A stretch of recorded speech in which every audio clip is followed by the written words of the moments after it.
سابق وزیر اعظم عمران خان نے کہا کہ شہباز شریف کے چہرے پر عجیب سا خوف ہے، مشکل حالات ہیں تو سازش نہ کرتے اور عمران خان کو رہنے دیتے، سازش اور بوٹ پالش کر کے اقتدار میں آ گئے تو اب ذمہ داری لو۔ چیئرمین تحریک انصاف عمران خان اب پردیپ میں جلسے سے خطاب کرتے ہوئے کہا، میں چاہتا ہوں کہ نوجوان قوم کے لیے کھڑے ہوں اور کبھی غلامی قبول نہ کریں۔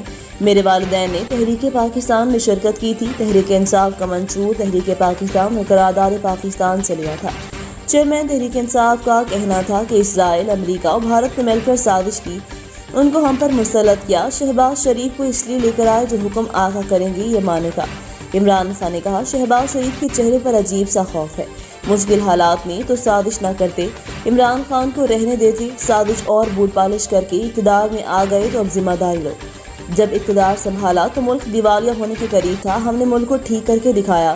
شہباز شریف ادھر ادھر بھاگنے کے بجائے حالات ٹھیک کرو کہتے ہیں۔ شہباز شریف صبح 7 بجے کام شروع کر دیتا ہے، عوام کو مہنگائی کے سمندر میں ڈبو دیا تو صبح 7 بجے یہ کام کرنے آتے ہو۔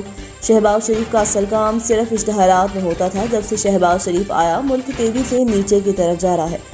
شہباز شریف کی شکل دیکھی گھبرایا ہوا ہے، ہماری معیشت جس طرح جا رہی ہے ملک کو خطرہ ہے۔